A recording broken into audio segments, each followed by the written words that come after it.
Hello dear students, now we are going to study the third session in the chapter Molecular Basis of Inheritance.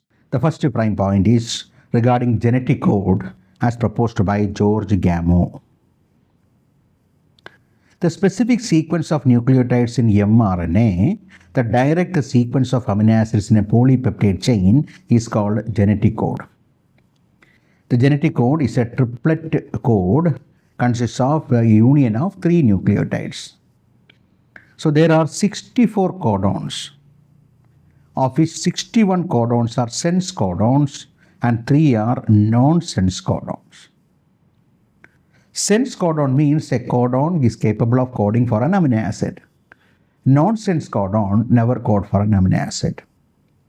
So since there are 4 types of nitrogenous bases in the mRNA, that means uracil, cytosine, adenine and guanine, they can be combined in 64 ways as triplets, like UCA, UAC, UGA, UUU, CCC, like that. So here 3 nonsense codons are UAA, UAG and UGA. These are unable to code for an amino acid, hence they are called nonsense codons. But these 3 nonsense codons can be used as stopping codons. That means to stop the synthesis of proteins. And the protein synthesis always starts from another codon. That codon is called AUG. AUG is always coding for an amino acid called methionine. So AUG is acting as a starting codon, and also AUG is acting for a code for methionine. So it has dual functions. Then the genetic code is degenerate. What is degenerate means? One amino acid, for example phenylalanine, is coded by uracil, uracil, uracil, and the phenylalanine can also be coded by uracil, uracil, cytosine. That means one amino acid can be coded by more than one codon. So that combination is called, that property is called degeneracy. Then universal, that means the meaning of codon and the nature of codons are almost same in all organisms. So that is called, they are universal. Then specificity. Specificity means one codon always code for one amino acid. That means uracil, uracil, uracil is always coding for phenylalanine only. Adenine, uracil, guanine is always coding for methionine only. Uracil, uracil, cytosine is always coding for phenylalanine only.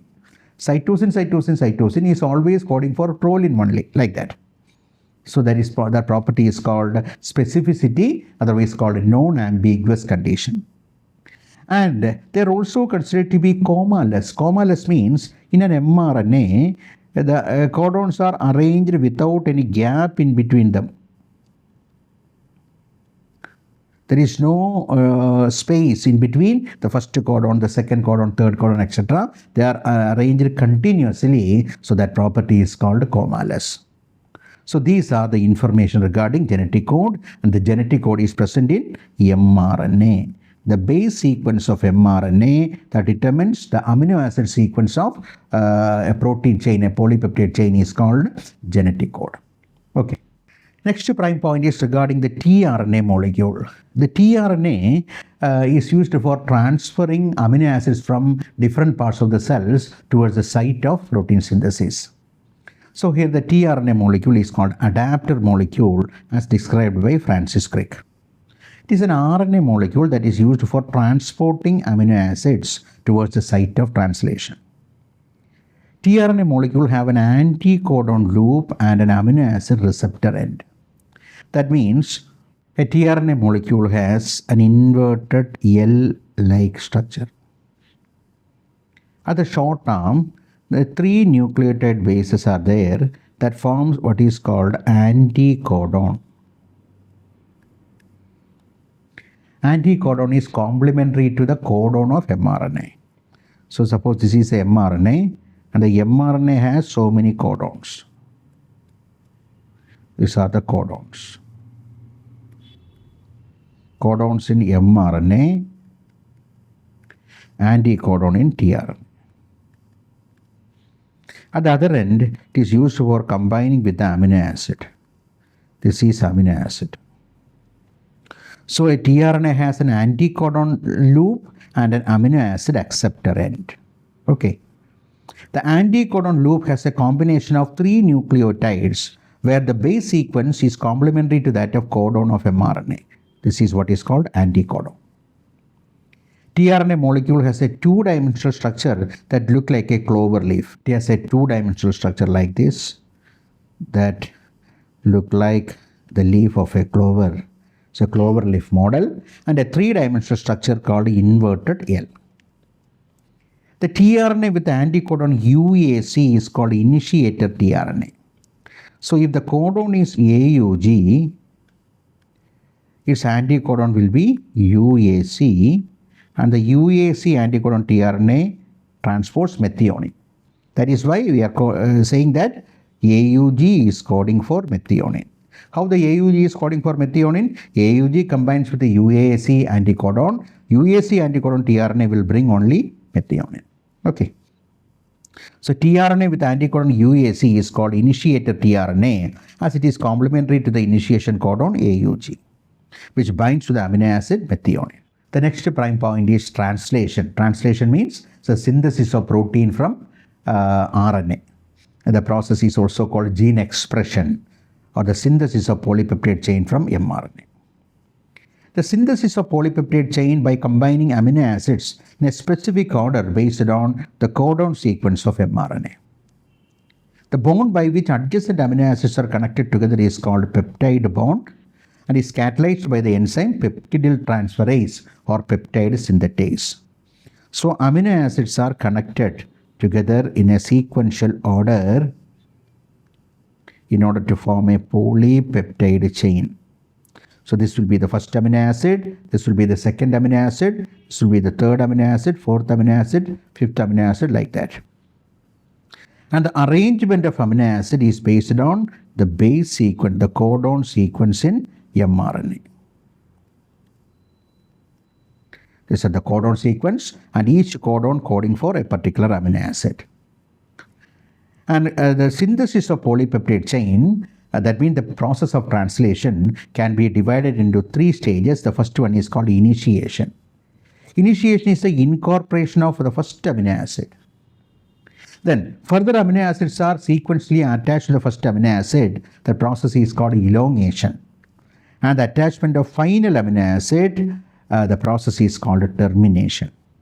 Initiation is the incorporation of first incoming amino acid tRNA that brings methionine. As you know that the initiator codon is AUG. AUG is always coding for methionine. Then attachment of further amino acids to a specific order to methionine. The process is called elongation. That means the polypeptide chain, the length of the polypeptide chain is gradually increasing. Then finally termination, the stopping of the polypeptide chain in response to stopping codon. When there is a stopping codon, the stopping codon will not code for the amino acid, so that the growth of the polypeptide chain will be terminated. So the translation begins at initiation tRNA, initiation codon, and ends at a nonsense codon or a termination codon. Okay, this process is called a translation. The next prime point is amino acylation of tRNA.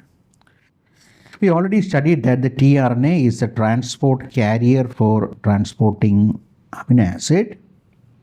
It has an amino acid binding site. When the amino acid is attached to the amino acid binding site, the combination, the complex formed is called amino acyl. This is what is called amino acyl tRNA. That means a tRNA carrying an amino acid is called amino acyl tRNA. So for amino acylation of tRNA, 2 events are there. First one, activation of amino acid. Only activated amino acid can be combined with the tRNA. Then the attachment of activated amino acid with the tRNA is called adaptation of amino acid, or also called charging of tRNA. So amino acids are activated by combining with the ATP using a specific enzyme. The activated amino acids are then attached to a specific tRNA, forming amino acyl tRNA complex. This is called amino acylation of tRNA or charging of tRNA. Okay.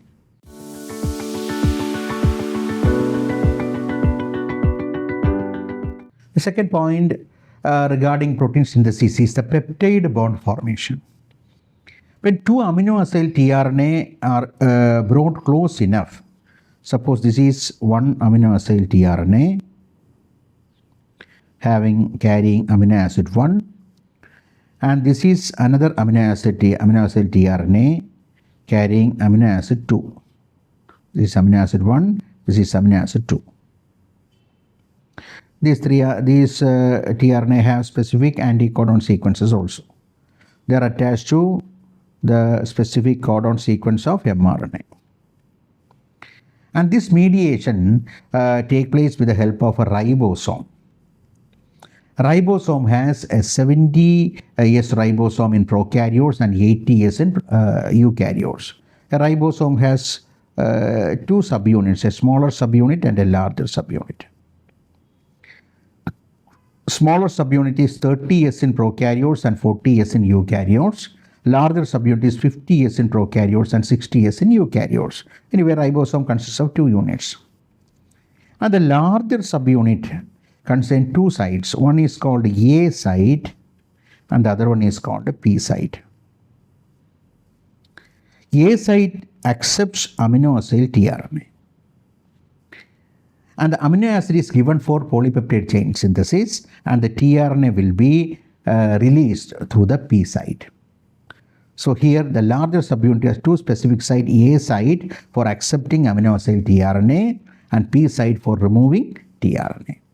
So when these two amino acyl tRNA are brought together, you can see that a peptide bond is created between first amino acid and the second amino acid.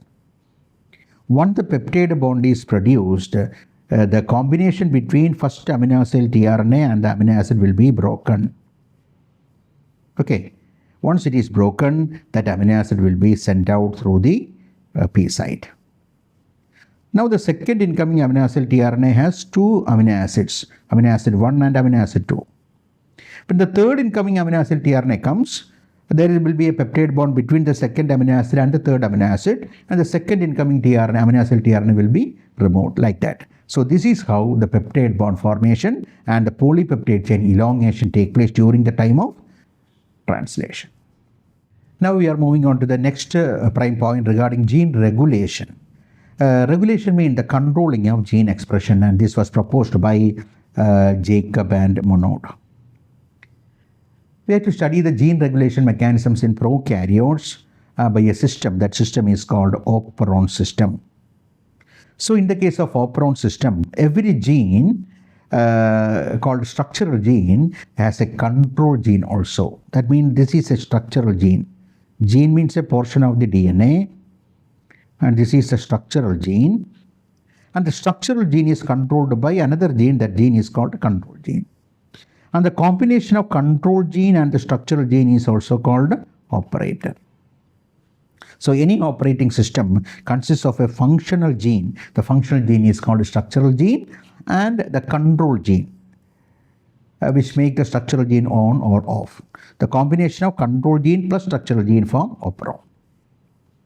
Then the control unit consists of three genes, namely regulator gene, promoter gene, operator gene.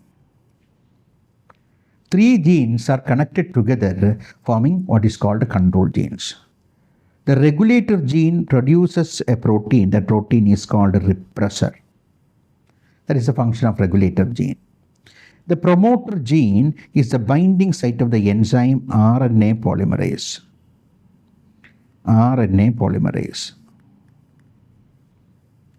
Operator gene is the bridge between control gene and the structural gene.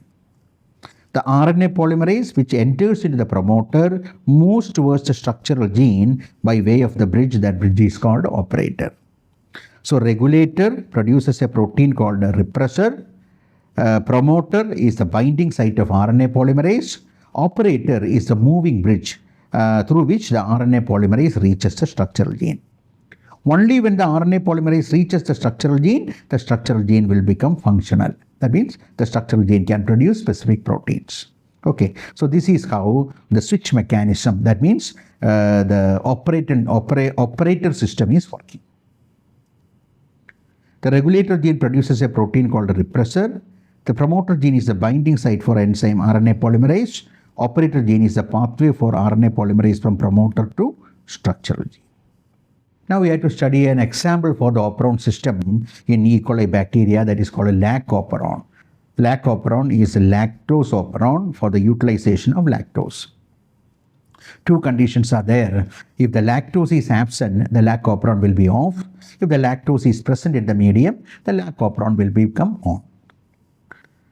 So we can study both cases.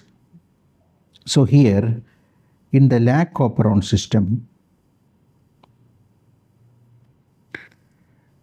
there are three genes that make the enzyme, namely Z, Y, and A.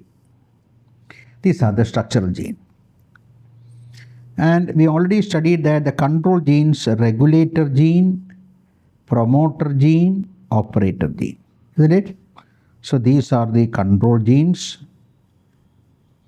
and these are the structural genes. So the regulator gene produces a protein called repressor. RNA polymerase binds with the promoter. The RNA polymerase has to move towards the structural gene through the bridge called operator. Okay. But the problem is that the repressor protein always binds with the operator. When the repressor is binding with the operator, the RNA polymerase cannot reach the structural gene. The operator is blocked, so that since the RNA polymerase is not reaching the structural gene become off, unable to produce the enzyme. So when this happens, when there is no lactose, the lactose is absent. Okay. But when the lactose is present, what happened? That the regulator, promoter, operator, Z, Y, A.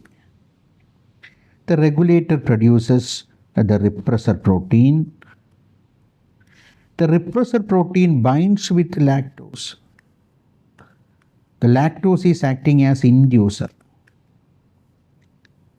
So RNA polymerase reaches the promoter and move through the operator. Operator is not blocked. The repressor is prevented from combining with the operator by using lactose. So from the Z, Y, and A, the specific enzymes for the utilization of lactose will be produced. Okay.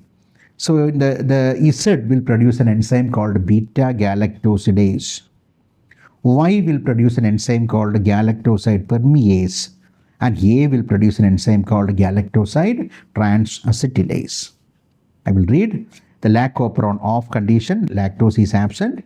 The repressor remains active and it combines with the operator gene, blocking the movement of RNA polymerase towards the structural gene.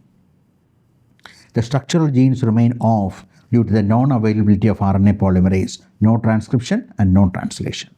Lactose digesting enzymes are not produced. Why they are not produced? Lactose is absent. When lac operon is on, when lactose is present, the repressor remains inactive as it combines with the lactose. The repressor is inactive and hence no blocking of the operator gene. The RNA polymerase moves towards the structural gene, making them on. That means the transcription and the translation are possible. As a result of translation, the lactose digesting enzymes are produced. The specific enzymes are from Z gene beta-galactosidase, from Y gene permease, and from A gene transacetylase. So when lactose is present, the genes become on. When lactose is absent, the gene become off. This is how the lac operon system is working in E. coli.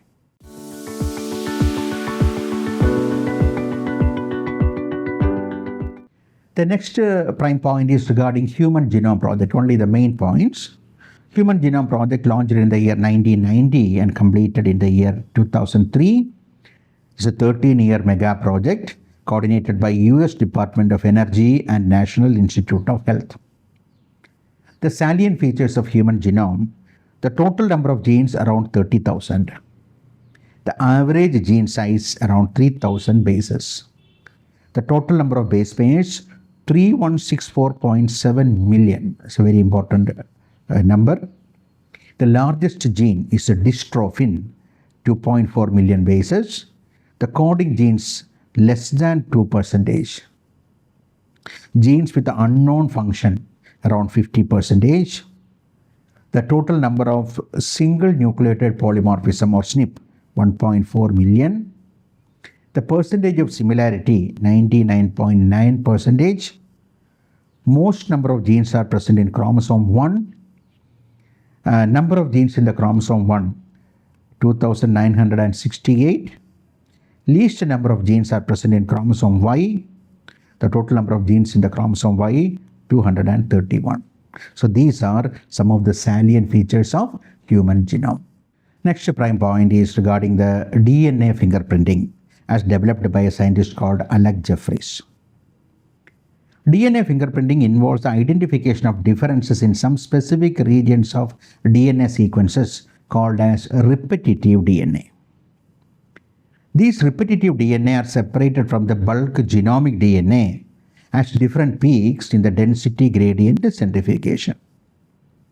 So, identifying the different repetitive DNA, we can specifically represent a particular person. The uniqueness of a person lies in the number of repetitive DNA. That is called variable number of tandem repeats, called VNTR. The important stages for DNA fingerprinting include: first one, isolation of DNA.